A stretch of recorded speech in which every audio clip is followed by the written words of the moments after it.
রহমান, তার নাম কি? আব্দুর রহমান। ওই আব্দুর রহমান ওনার স্ত্রী ছিল বড় সুন্দর। ওরা কিন্তু অল্প করেছেন, ওরকম কিছুই করেন নাই।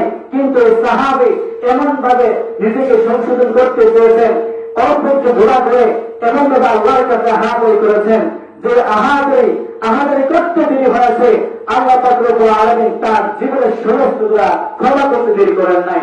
যেমন তারপরে ওই সাহাবী যখন চলে গেলেন, সালেবা এবার ঘরের মধ্যে রইলেন। এমন সময় শয়তান এসে বলতেছে, হে সালেবা, আব্দুর রহমানের স্ত্রী বড় সুন্দর, যা এই মক্কার মধ্যে কোন সাহাবা নাই, এই ঘরের মধ্যে কেউ নাই, এই তামসিক তুই যাইয়া একটু ভিতরে যা। শয়তানের ঢুকাই পড়ে আল্লাহ নবী সাহাবী এবার যখন ঘরে গেলেন, যাওয়ার পরে কেউ তো নাই, যে মাত্র হাতের মধ্যে স্পর্শ করবেন, এমন সময় আব্দুর রহমানের স্ত্রী বললেন, হে সালেবা, তুই কি রসুল কথা বলে গিয়েছিস? তুই তোর ভাই আমাদের খেয়াল করতেছিস, কি করতে চাইতেছিস? যেই মাত্র এই সমস্ত কথাবার্তা বলবেন, শুধুমাত্র একটা হাত স্পর্শ করেছিল, আর কিছু করেন নাই। যেই মাত্র কথাগুলো শুনলো, সঙ্গে সঙ্গে হাতের ছায় ছেড়ে দিয়ে ঘর থেকে বের হয়ে শুধু মক্কা নয়, মক্কা ত্যাগ করে গভীর জঙ্গলে যা সিজদায় পড়ে আছে। গুনাহ কিন্তু তেমন কিছু করেন নাই, আমরা যে গুনাহ করি এমনও কিছু করেন নাই। শুধুমাত্র শরীরে ওয়াসওয়াসা দিয়েছে, ঘরের মধ্যে গিয়েছে, হাতে স্পর্শ করেছে। যেই মাত্র অনুভূতি হলো, হাই এটা আমি কি করলাম, তখন নিজেকে ভাববেন এই মক্কার মধ্যে সবচেয়ে নিকৃষ্ট ব্যক্তি যদি থেকে থাকে, তাহলে এদের হচ্ছে আগে সালেবা আনসারী। এবার জঙ্গলে যাইয়া সিজদায় পড়ে আল্লাহর কাছে কাঁদে, প্রভু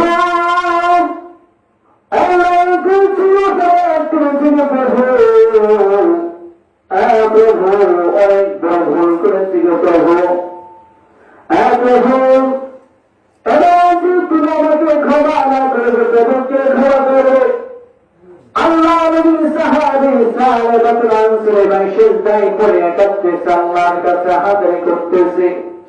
সিজদায় পড়ে এমন ভাবে কান্দে, কান্দার আওয়াজ শুনে তার পাশে ছিল একটা বিশাল বড় গ্রাম। ওই গ্রামের মানুষ ঠিক মতো ঘুমাইতে পারত না কান্দার আওয়াজে। আরে মুসলমান, একটু নবীর জীবনের দিকে তাকায়, একটু নবীর সাহাবীর জীবনের দিকে তাকায় দেখো। সামান্য তুমি একটা গুনাহ করেছেন, কিন্তু হাহাকারি করেছেন, মনে হয় যে কান থেকে বড় গুনাহ করে মক্কার মধ্যে নাই, পৃথিবীর মধ্যে নাই।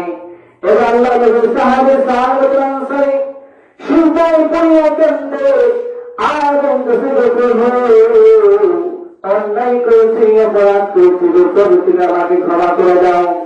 এমন সময় তার বিরুদ্ধ শেষ হয়ে গেছে, মুসলমানদের বিজয় লাভ করেছেন। এমন সময় আব্দুর রহমান পানি দিতেই মাত্র আসলো, আসার পরে দেখলো তার ভাই সালেবা পানিতে নাই। পানিতে না পানি জিজ্ঞাসা করলো, আমার ভাই সালেবা কোথায়, আমার ভাই কোথায় গিয়েছে? পরিস্থিতি এমন এমন ঘটনা, তোমার ভাই তুই মক্কার মধ্যে মরা হয় নাই। আমার ভাইয়ের বন্ধুরা, আল্লাহ নবীর সাহাবী সালেবা আনসারী খাওয়া ছেড়ে দিয়েছেন, গমকে হারাম করে দিয়েছেন, তারা হারাম করা ছেড়ে দিয়েছেন। এই ব্যক্তি আব্দুর রহমান ওই সাহাবীকে খুঁজতে খুঁজতে বেহুশ হয়ে গিয়েছে, পাগল হয়ে গিয়েছে। আমার ভাই কোথায়, আমার ভাই কোথায়? হঠাৎ করে যখন ওই জায়গায় চলে গেল, জঙ্গলার মধ্যে চলে গেল, যাওয়ার পরে দেখতেছে ওই সাহাবী সুগার দিকে হয়ে গিয়েছে, মুখের মধ্যে খাবার নাই, পানি নাই, অবস্থা খুবই সিরিয়াস। তবে সিজদার মধ্যে চলে আছে, এক মুহূর্তের জন্য সিজদা থেকে মাথা ওঠায় না। আল্লাহ নবী সাহাবী আব্দুর রহমান চিৎকার করে বললেন,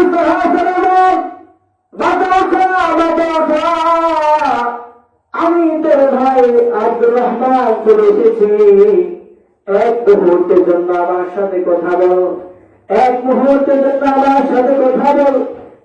আমি তোকে নবীর কাছে নিয়ে যাবো ভাই, আমার সাথে তুই কথা বল, আমি তোকে নবীর কাছে নিয়ে যাব, নবীকে দিয়ে জিজ্ঞাসা করবো আমার ভাই সালেবা এমন এমন গুনাহ করেছে, আল্লাহ পাক রব্বুল আলামিন আমার ভাইকে ক্ষমা করবেন নাকি? এবং সালেবা বলল, মাথা উঠাবে, হে ভাই আব্দুর রহমান, আমার উপরে একটা শর্ত আছে, সত্য যদি তুমি মানো তাহলে আমি যেতে বাধ্য হব, আমি যাব। এবার বললেন, ভাই আব্দুর রহমান, আমাকে নিয়ে যেতে চাও? তাহলে আমি স্বাভাবিকভাবে ওই